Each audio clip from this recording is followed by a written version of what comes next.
Le monde spirituel est tout aussi réel que le monde physique. Les activités ont lieu dans le monde spirituel, tout comme nous l'avons fait dans le monde physique. Il y a d'innombrables esprits dans le royaume des esprits, ainsi que différents types de créatures dans le royaume terrestre. Le fait que nous ne puissions pas voir le royaume invisible qui nous entoure ne signifie pas qu'il n'existe pas. En fait, le spirituel contrôle le physique. Même les philosophes croient qu'il existe un monde de matière et un monde de forme. Le monde de la matière est le domaine physique, visible pour nous, tandis que le monde de la forme, le royaume spirituel, est plus mystérieux et puissant. Il n'y a pas que les philosophes qui croient en ces réalités. Ils sont également d'accord sur le fait que le monde de la forme est supérieur à celui de la matière. Tout ce qui se passe dans le monde terrestre est le reflet d'une action dans le monde spirituel. Ce n'est que lorsque Dieu nous permet de voir que nous apprécions les idées du monde des esprits, telles qu'elles sont décrites dans 2 Rois 6. Le prophète Élisée et son serviteur se sont retrouvés encerclés par l'armée syrienne. Le serviteur du prophète avait peur, mais Élisée resta calme, confiant dans sa protection spirituelle. Élisée pria Dieu d'ouvrir les yeux de son serviteur, lui révélant la puissante armée céleste qui l'entourait, selon 2 Rois 6, verset 17.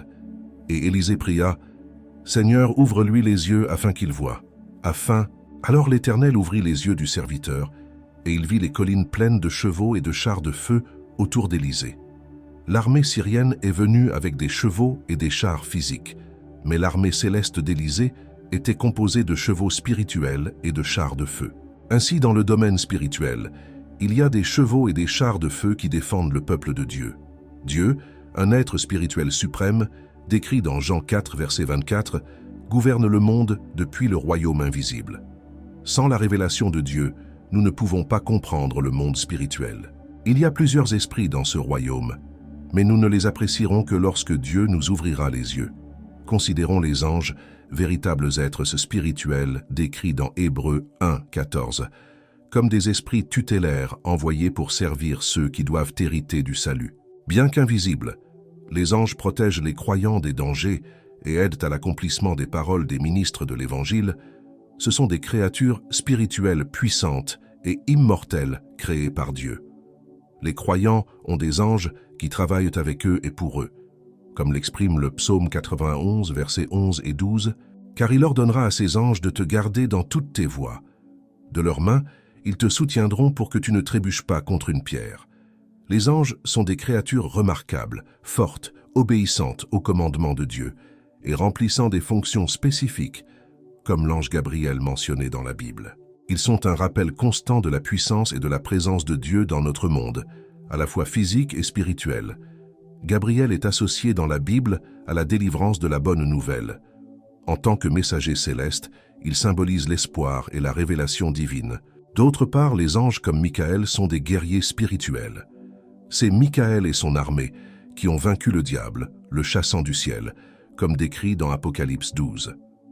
La Bible rapporte également qu'un ange a tué 185 000 hommes en un seul jour, une démonstration impressionnante de puissance.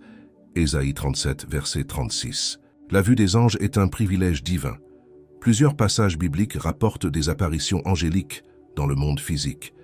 Bien que je n'ai personnellement jamais eu d'expérience directe avec les anges, de nombreux saints à travers l'histoire ont rapporté des rencontres avec ces êtres célestes. Dans le jardin d'Éden, Dieu a placé des chérubins pour garder l'arbre de vie après la chute de l'homme. Genèse 3, verset 24. Ces êtres aux épées flamboyantes représentent la sainteté et la justice de Dieu. Ézéchiel a également écrit sur les chérubins dans la présence divine. Ézéchiel 10, des êtres d'apparence majestueuse, responsables de l'accomplissement de la volonté de Dieu. L'arche de l'Alliance, comme l'indique Exode 25, verset 18, avait des chérubins d'or, symbolisant la présence et la gloire de Dieu. Ces chérubins construits étaient le reflet des réalités spirituelles, un pont entre le physique et le spirituel. L'un des chérubins les plus importants était Lucifer, décrit par Ézéchiel comme le sceau de la perfection, plein de sagesse et parfait en beauté. Ézéchiel 28, versets 12 à 17. Couvert de pierres précieuses, Lucifer était le chérubin oint, parfait dès sa création. Jusqu'à ce que l'iniquité soit trouvée en lui, sa beauté, son intelligence et sa position ont cédé la place à l'orgueil, l'amenant à désirer la gloire qui appartient à Dieu seul. Cet orgueil a entraîné sa chute et celle de nombreux anges, qui sont devenus des démons, des ennemis de Dieu et de l'humanité. Depuis sa chute, le diable a été un adversaire constant de Dieu et de son peuple, cherchant à détourner les cœurs humains de leur Créateur. Dans le monde des esprits, il y a aussi des séraphins, décrits dans Ésaïe 6, versets 2 et 3, comme des êtres à 6 ailes proclamant la sainteté de Dieu. Ces séraphins littéralement ardents sont une vision de la majesté et de la gloire divine, renforçant le pouvoir et la souveraineté de Dieu sur toute la création. Dans le temple du Seigneur, les séraphins proclament la sainteté de Dieu, rappel de sa présence inébranlable et purificatrice. Un séraphin, avec une braise de l'autel, a purifié le prophète Ésaïe de ses péchés, symbolisant la transformation spirituelle et la purification, selon Ésaïe 6, versets 6 et 7. Ces grandes créatures, avec 6 ailes chacune, sont un mystère pour nous maintenant. Mais un jour dans l'éternité, nous aurons l'occasion de les voir. L'esprit de l'homme, comme mentionné dans Proverbe 20, verset 27, est la lampe du Seigneur, éclairant l'intérieur de l'être. Cet esprit est l'essence de Dieu en nous, nous permettant d'exister après la mort. Cet esprit retourne au Seigneur, opérant dans les royaumes de l'immortalité. L'homme, à la base, est un être spirituel habitant un corps physique. Cette nature spirituelle est animée et maintenue par le souffle de Dieu en nous. L'Esprit Saint est la manifestation de l'Esprit de Dieu parmi nous, présent depuis la création du monde. Le Saint-Esprit se meut sur la terre, apportant l'ordre dans le chaos, selon Genèse 1, verset 2. Il est l'une des mains de Dieu, travaillant continuellement dans les mondes physiques et spirituels.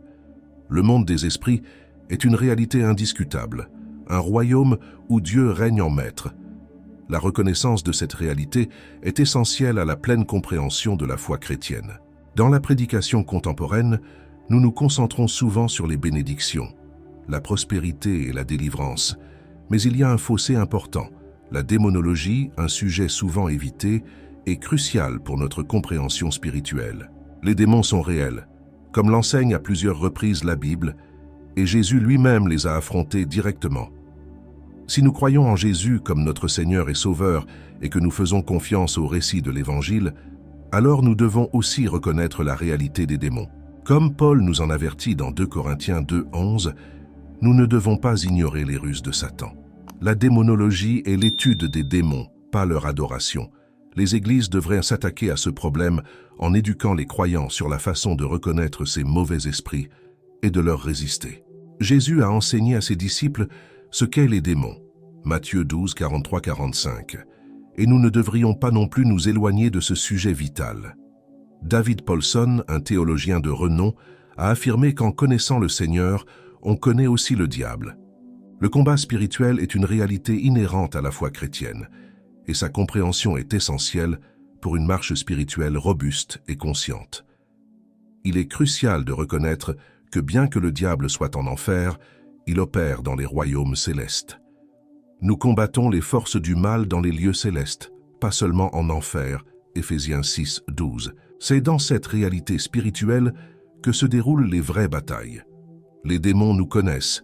Ils ne connaissent ou peut-être pas nos pensées, mais en raison de leur longue expérience avec l'humanité, ils sont capables de prédire les comportements et les réactions. Sa capacité d'influencer les pensées, cependant, ne doit pas être confondue avec l'omniscience qui est l'attribut exclusif de Dieu. Les démons, bien que rusés, ne peuvent pas lire dans les pensées. Ils analysent les comportements et les expressions pour deviner les pensées, une capacité limitée par rapport à la connaissance profonde de Dieu de chaque individu. Il est essentiel que les chrétiens reconnaissent l'existence d'un royaume spirituel invisible habité par des démons. Nier ou ignorer cette réalité nous rend vulnérables et mal préparés au combat spirituel. L'histoire d'une famille de l'Indiana illustre la réalité tangible du mal. Lorsqu'ils ont emménagé dans une maison, ils ont commencé à faire l'expérience de phénomènes surnaturels inexpliqués, tels que des observations de mouches, des sons mystérieux et des empreintes de pas. Des récits de lévitation et d'apparition de figures ténébreuses illustrent l'intrusion du mal dans le monde physique. À une occasion, des membres de la famille ont vu l'un d'entre eux être possédé par un démon un événement si extraordinaire qu'il a été documenté par des professionnels de la santé et des premiers intervenants. Lors d'une visite chez le médecin en 2012, des témoins, dont des infirmières et des travailleurs sociaux, ont observé un membre de la famille possédé par un démon marchant dos au mur et émettant des voix démoniaques. Cet événement a été officiellement enregistré, mettant en évidence la réalité du mal dans le monde physique. La réalité de ces événements surnaturels est si choquante que certaines des personnes présentes se sont enfuies de la salle, prouvant que le mal n'est pas seulement une abstraction théologique, mais une force influente et active dans le monde. Cette expérience, documentée dans plus de 800 pages de rapports officiels, sert de puissant rappel de la présence et de l'influence des démons. C'est un appel à la vigilance et à la prière constante contre les forces du mal. Le pasteur Lawson, dans l'un de ses sermons sur la démonologie, a réfléchi sur un événement surnaturel. Il a remis en question la réalité de cet événement, soulignant que s'il s'est produit, il défie toute explication logique et scientifique. Marcher dos au mur est un acte qui va à l'encontre des lois de la physique et de la nature. Lawson a réaffirmé sa croyance en la Bible, soulignant qu'il n'est pas surpris par les manifestations physiques sataniques qui défient l'entendement humain. Il a fait valoir que de tels événements obligent même un physicien comme Albert Einstein à reconsidérer ses théories. Pour Lawson, lorsqu'on est confronté à de telles manifestations du mal, il ne faut pas chercher des réponses dans la science ou la médecine, mais plutôt en Jésus.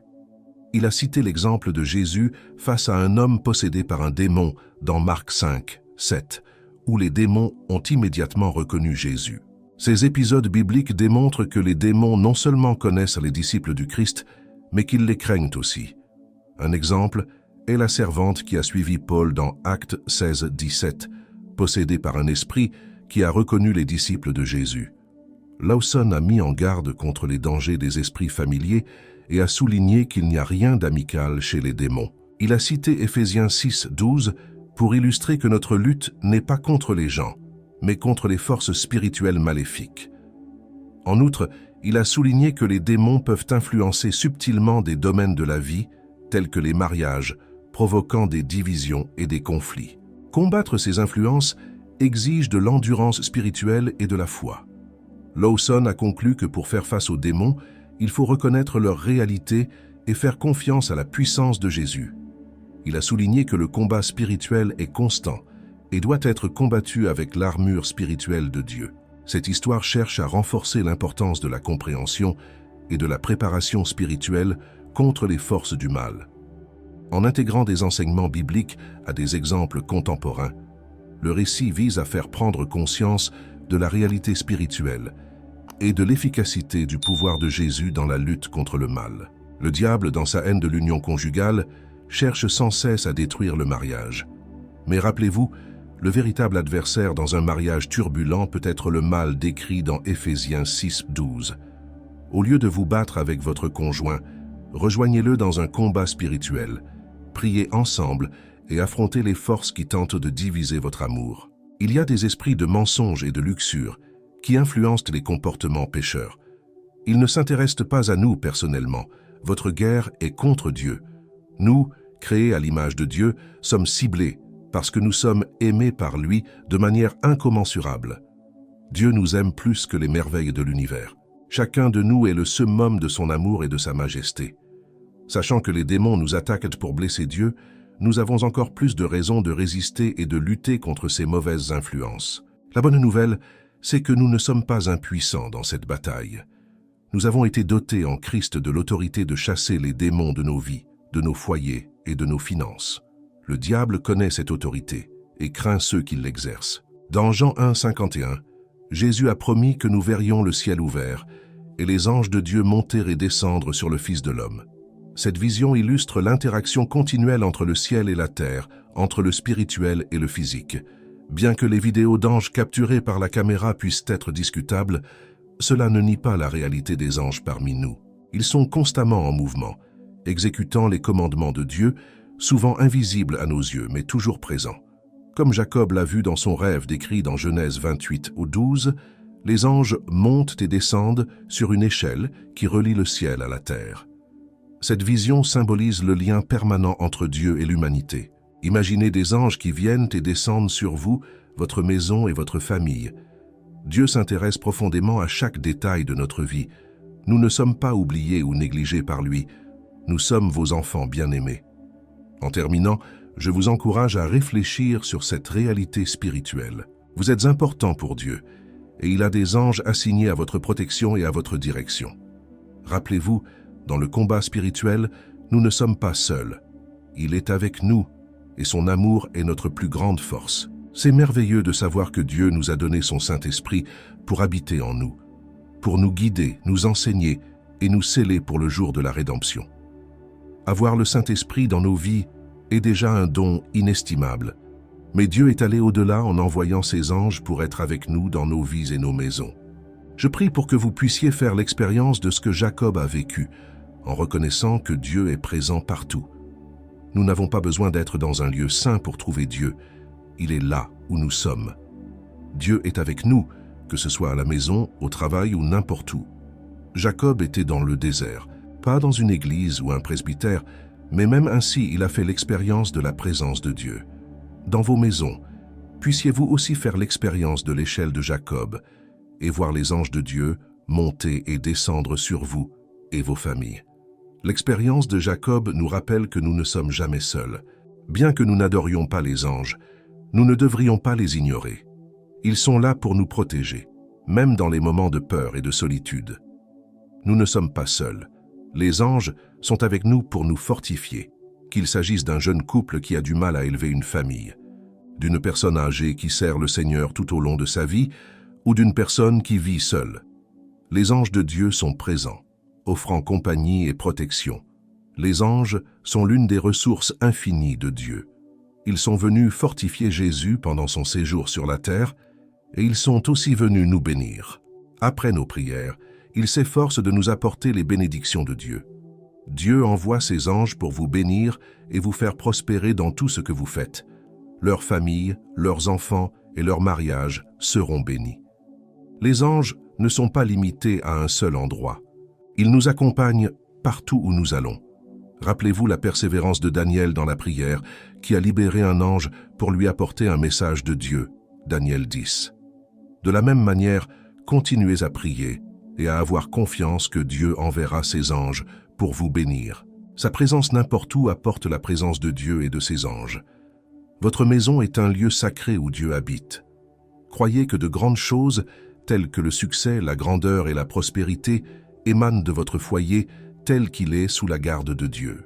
Rappelez-vous les paroles de Jésus avant qu'il ne soit amené devant le Sanhédrin, selon Matthieu 26, verset 53. Il a affirmé qu'il pouvait invoquer plus de 12 légions d'anges avec une seule prière. Une légion romaine était composée de 6000 soldats, ce qui signifie que Jésus pouvait appeler 72 000 anges pour le défendre. Ce pouvoir n'est pas propre à Jésus. En tant qu'enfant de Dieu réincarné, nous avons accès à cette même protection divine. Imaginez 72 000 anges prêts à nous garder et à se battre pour nous. L'histoire du missionnaire John Paton illustre cette réalité. Alors qu'il servait dans les Nouvelles-Hébrides, aujourd'hui la République de Vanuatu, lui et sa femme ont été entourés d'indigènes hostiles. En désespoir de cause, ils prièrent pour obtenir leur protection et, miraculeusement, les indigènes se dispersèrent. Plus tard, un chef indigène converti a révélé qu'ils avaient vu des hommes grands et brillants garder la cabane de Paton. Cette histoire n'est pas un cas isolé. La nation d'Israël a de nombreux rapports d'aide miraculeuse. Pendant la guerre d'indépendance, un petit groupe de soldats juifs, encerclés et sans munitions, ont été mystérieusement épargnés lorsque les ennemis se sont retirés, prétendant avoir un être spirituel géant. Tout comme les anges ont protégé Paton et les soldats israéliens, ils sont présents dans nos vies où que nous soyons. Nous portons avec nous la présence de Dieu et de ses anges. Nos maisons, nos familles et nos vies sont sous sa protection et sa bénédiction. Je conclus par un message d'espérance et de foi. Que ce soit dans les moments difficiles ou de solitude, rappelez-vous que vous n'êtes jamais seul. Les anges de Dieu sont toujours autour de vous, vous protégeant, vous guidant et vous apportant des bénédictions. Ayez confiance en cette promesse divine et vivez dans l'assurance que Dieu prend soin de vous et de votre famille, aujourd'hui et toujours. La maison que Dieu protège est sûre, à l'abri de la garde des anges. Vous ne serez jamais seul. Je vous encourage à utiliser la prière comme une ressource pour demander à Dieu de mener vos batailles. Abonnez-vous également à notre chaîne de prière pour un renforcement spirituel continu. Les démons sont, par essence, des personnes sans corps. Ils ont des personnalités, comme en témoigne Luc 11, versets 24 à 26. Jésus parle d'un esprit impur qui, lorsqu'il quitte un homme, cherche un autre endroit où demeurer, démontrant ainsi une intention et un choix personnel. Un exemple concret. Un homme est venu me voir pour me délivrer, luttant contre l'envie de voler. Bien qu'il ait abandonné d'autres vieilles habitudes après sa conversion, il ne pouvait se débarrasser du vol. Cela indiquait une influence démoniaque, pas seulement un problème charnel. Je lui ai expliqué qu'il avait besoin d'être délivré d'un esprit démoniaque. Son comportement, être contraint, harcelé et incité à voler, était caractéristique des démons. La Bible offre une solution à ces situations. En comprenant qu'il avait affaire à un mauvais esprit et pas seulement à la nature charnelle, l'homme a trouvé un soulagement et une direction pour la délivrance. Cette compréhension a changé son point de vue. Il s'est rendu compte que le dialogue intérieur avant le vol n'était pas avec lui-même, mais avec un mauvais esprit. Cette connaissance est cruciale pour nous tous. Nous ne luttons pas toujours contre la nature charnelle. Il s'agit souvent d'un conflit spirituel avec les démons. En résumé, cette feuille de route souligne l'importance du discernement spirituel. Reconnaître la réalité des démons et leur influence sur nos vies est essentiel pour rechercher la délivrance et la protection de Dieu. En tant que disciples du Christ, nous avons l'âge et les ressources spirituelles nécessaires pour gagner ces batailles. Il est essentiel de comprendre la différence entre faire face à sa nature charnelle et faire face à un esprit démoniaque. Alors que la nature adamique peut être crucifiée par le renoncement et la discipline spirituelle, les démons doivent être chassés, car ils ne peuvent pas être crucifiés. Il est crucial de savoir si nous avons affaire à la chair ou à un démon. Je vais mettre en évidence les signes qui indiquent la présence d'un démon. Séduction. Si vous êtes constamment tenté de mal agir, même si vous savez que c'est mal, vous êtes peut-être confronté à un démon de la séduction, comme dans l'exemple de quelqu'un qui est tenté de manger quelque chose qui ne lui appartient pas. Compulsion. Si vous vous sentez obligé de faire des choses contre votre volonté ou contre votre jugement, cela peut indiquer une influence démoniaque. Ils peuvent faire pression sur quelqu'un pour qu'il commette des actes immoraux, même s'il y a des conséquences négatives évidentes. Harcèlement. Lorsque quelqu'un commet des actes impensables et exprime ensuite de la confusion ou des regrets sincères en disant « je ne sais pas ce qui m'a donné », cela peut être un signe de harcèlement démoniaque. Ces esprits attendent le moment opportun pour influencer quelqu'un à agir de manière destructrice. Lorsque vous faites face à ces influences, il est important de vous rappeler qu'être tenté n'est pas un péché. Même Jésus a été tenté. Le péché se produit lorsque nous cédons à la tentation. La clé est de résister à la tentation en utilisant la parole de Dieu comme moyen de défense. En résumé, cette feuille de route cherche à vous doter de connaissances spirituelles et de discernement. Comprendre la nature des luttes spirituelles auxquelles nous sommes confrontés est le premier pas vers la victoire. N'oubliez pas que vous n'êtes pas seul dans cette bataille. Dieu fournit sa protection, son esprit et ses anges pour nous aider à vaincre et à triompher. Pensez à un propriétaire d'entreprise qui passe une mauvaise journée de travail, qui fait face à des plaintes, à des pressions injustes de la part de son patron et qui rentre à la maison pour trouver plus de stress. Dans ce moment de faiblesse, un démon de colère qui le suivait saisit l'occasion pour l'influencer, l'entraînant dans un accès de rage. Par la suite, repentant, il exprime la phrase typique « Je ne sais pas ce que tu m'as donné ». En fait, c'est le démon de la colère qui a trouvé un moment de vulnérabilité pour agir. Le quatrième signe de l'influence démoniaque est le tourment. Les démons peuvent causer des tourments dans tous les aspects de la vie, de l'émotionnel à le financier. Ils peuvent induire une peur constante, de l'insécurité et même des événements surnaturels. Le cinquième signe est la tromperie. Les démons sont rusés et peuvent même utiliser les Écritures pour tromper et manipuler. Rappelez-vous comment le diable lui-même a essayé de tromper Jésus en utilisant la parole de Dieu. Il est crucial que nous sachions identifier ces signes afin d'appliquer la bonne solution. D'après Osée 4, verset 6, « Mon peuple est en train d'être détruit par manque de connaissance. » Avec Jésus comme notre Seigneur et Sauveur, nous avons le pouvoir de vaincre ces influences démoniaques. N'attendez pas les manifestations physiques pour reconnaître la présence des démons. Ils attaquent subtilement, souvent de manière imperceptible. Tenez ferme en Jésus en priant constamment et en recherchant sa protection. Je termine par l'affirmation que les anges de Dieu sont également activement impliqués dans nos vies, offrant protection, conseil et bénédiction. Ils sont envoyés pour nous aider dans notre cheminement spirituel et pour intercéder en notre faveur. Les anges ont plusieurs fonctions, et l'une des principales est d'avertir. Ils peuvent nous avertir d'arrêter de pécher et nous détourner de l'obscurité pour aller à la lumière, ou nous avertir de l'imminence du mal. Ces avertissements sont une manifestation de l'amour de Dieu, cherchant à nous guider sur le bon chemin. Un exemple futur de cela se trouve dans Apocalypse 14, où Dieu enverra 3 anges pour avertir toute l'humanité. Il s'agira d'une occasion sans précédent qui montrera la gravité de la situation et le désir de Dieu pour le salut de tous. Le premier ange proclamera l'évangile éternel et annoncera la venue du jugement de Dieu. La seconde parlera de la chute de Babylone, la grande prostituée. Et le troisième mettra en garde contre les conséquences éternelles de l'adoration de la bête et de son image. En plus de ces avertissements eschatologiques, les anges mettent également en garde contre les dangers immédiats. Un exemple biblique est la visite des anges à Lot à Sodome, avertissant de la destruction imminente de la ville, Genèse 19. Les anges ordonnèrent à Lot de conduire sa famille hors de la ville pour échapper à la destruction. Cette histoire illustre comment les anges peuvent intervenir pour protéger les serviteurs de Dieu des dangers imminents dans nos vies.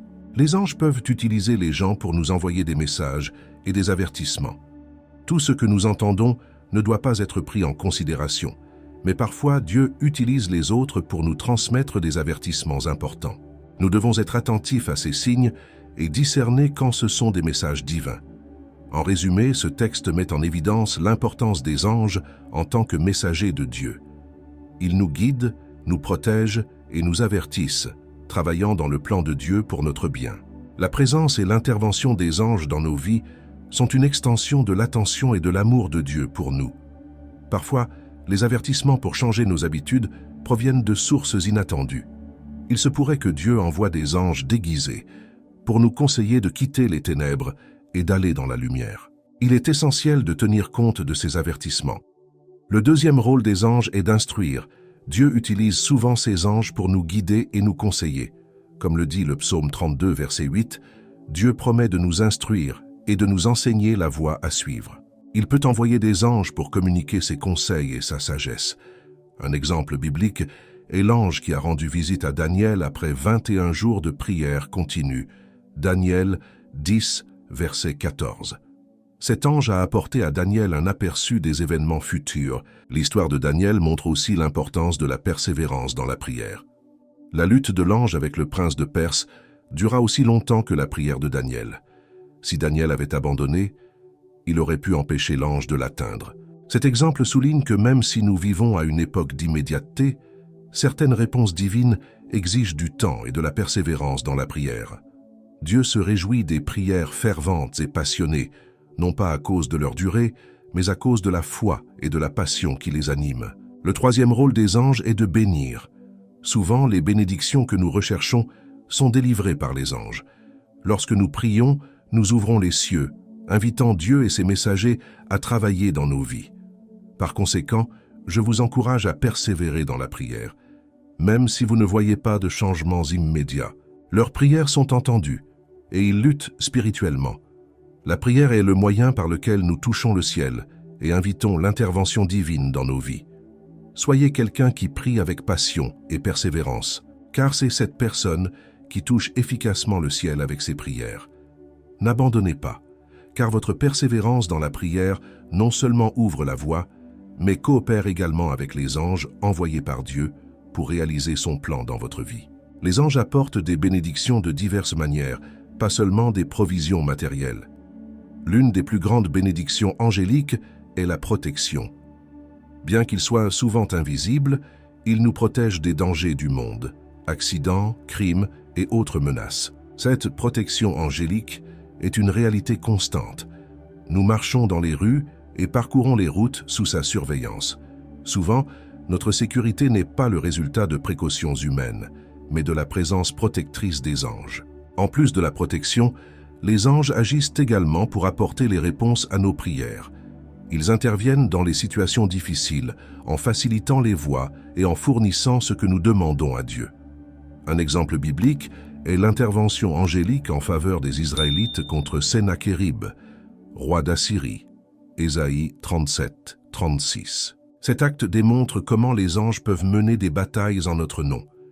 Les anges sont aussi des agents de destruction quand c'est nécessaire.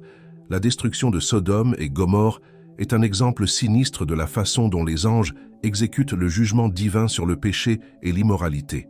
Proverbe 14:12 nous rappelle qu'il y a des voies qui semblent justes, mais que leur fin est la mort. Les histoires de jugement et de salut dans la Bible nous invitent à réfléchir sur le côté de l'action angélique dans lequel nous nous trouvons. Quelle est votre relation avec les anges?